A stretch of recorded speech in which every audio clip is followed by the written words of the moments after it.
room while First that of played? all, I purposely. This feels weird. I purposely didn't watch the trailer or any of the clips we were going to show beforehand. They gave me the option, and I was like, actually, I think I want to wait and watch it with everybody in that room with that sound and that screen, and I'm so glad I did. It was like mind-blowing. I thought that the last season's trailer was mind-blowing, but then I feel like this is like next level. Yeah.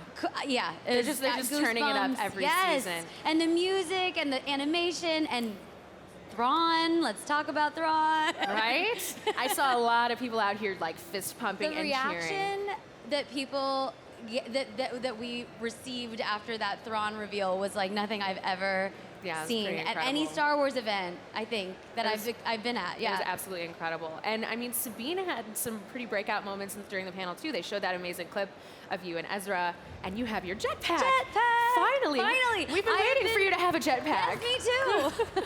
I have been like sort of prodding Dave Filoni about like, so like just being I mean, she's a Mando, she should probably have a jetpack, and he's always like, yeah, just take it easy, like in due time. And she knows how to use it. Yeah, well, yeah. She's very good with it right away. I mean, I feel like I haven't seen her like pick up any kind of like weapon or sort of, you know, like anything that a Mando would use in battle and not know how to like. She's very tech inclined. She's very savvy and she's very handy, you know. And she gets to. Awesome. There was a bit of her holding the dark saber, which is another super exciting moment.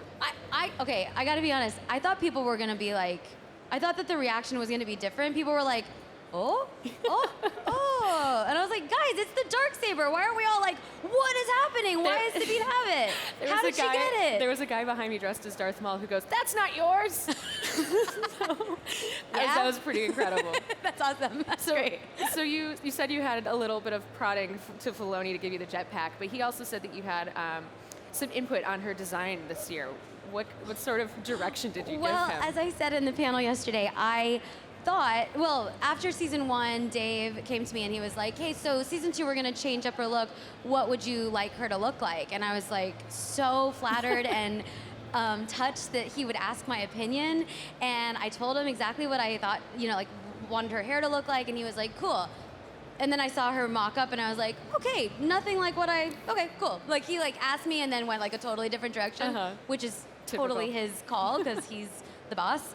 But this Sabine is basically the Sabine I wanted for season 2, and she looks even better and cooler and more sort of rad than I even had imagined her to look. So I think she looks so cool. And that's such a cool aspect of her, that her armor and her kit keeps changing. She's got some new details. And I mean, aside from just the hair changing, she's always kind of growing and gearing up. Totally, yeah. And I think she just is more mature and sort of becoming, like sort of coming into her own even more than before. And sometimes I get questions like, why does Sabine always change her look? And I'm like, why not? She's an artist. She's got this aesthetic sense, and she's a warrior, so she's got armor, and she kind of changes her. And let's all remember, she's still a young woman. You know, she's like maybe not so much a teenage girl anymore, but she does what she wants. Yeah. And you know, I think that's kind of a fun aspect to her that you know, ladies like these can. It's fun, like to sort of makes it hard. Maybe for it's them a lot of work to have to updating. keep up with. Yeah, but it's kind of fun to get to see like what's she gonna do with her look next. Yeah. So what else about Sabine do you really enjoy about the character? What do you like playing? I mean, I feel very honored to get to play this female character. We always talk about like strong female characters, which is great. But I mean, on our show we have 2, and well, now we have 3. Well, yeah, totally. And they're so different from each other, and so powerful in their own skill set and who they are and their own sort of identities. And I love that Sabine is this young girl who is so not concerned with any of the like superficial. I mean, she means business. She's really good at her job. You know, I just think she's such a unique character, and I also love that sort of dichotomy where she is this like, you know, strong Mando warrior, and yet, you know, draws beautiful paintings in her room on the walls. You know what I mean? Or when she's blowing up the Empire, she leaves a little like artistic signature. leaves her I think mark. that's I think she's. I just don't know any other characters like her, and I'm just really honored to get to voice her. So, what about season 3 is going to be different than season 2? I mean, besides everything, right? Well, besides the entire, everything, and who shows up in season 3, which obviously I can't tell you much about, but I think on like the broader picture, I mean, after what happened with Darth Vader and Ahsoka, where does that leave us? What happened to Ahsoka? I, for one, would love to know.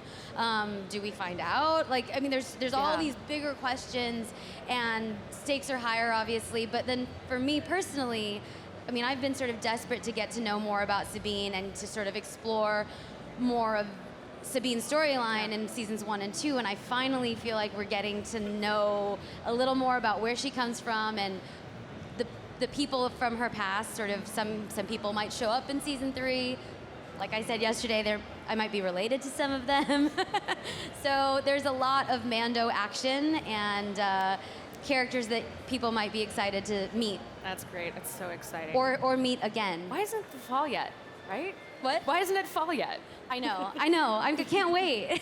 So this is your first time traveling abroad for Star Wars Celebration. Yeah. How is this different than your experience in the years past? Well, I love that we're here. I mean, I love that. I mean, my first experience was in Anaheim, so it was sort of down the street from us, so it was like nice and close to home, but it felt very familiar. And this is like a whole new. I mean, I'm getting to meet people from all over the place. She's from the Czech Republic. She's from Italy. Sabine's all over the world. I feel like the vibe is a little. I don't know. I feel like it's more orderly. Would you say that? No? The Empire. He said it's the It's the Empire. Empire.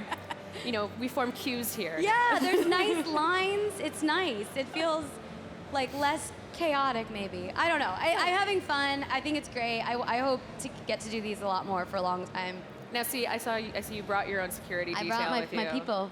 What is my it like ladies. seeing young women and young men? I see a lot of little boys who really love Sabine I too. love it. What is it like seeing people dress up as your character? I mean, it's amazing, and I mean, I love that it's boys, girls, people of all ages, little girls. I mean, I had this little girl come up to me earlier today, and she was like, "Excuse me," and she pointed to her. She had like, 100 pins, and she was like, and showed me her little Sabine pin. It's great. It's so nice to actually get to be here at one of these events and get to interact with fans, because we do it from afar, like on the in the Twitterverse and things like that. But it's so much more gratifying to get to meet people in real life and talk to them and share their enthusiasm for Star Wars. It's great.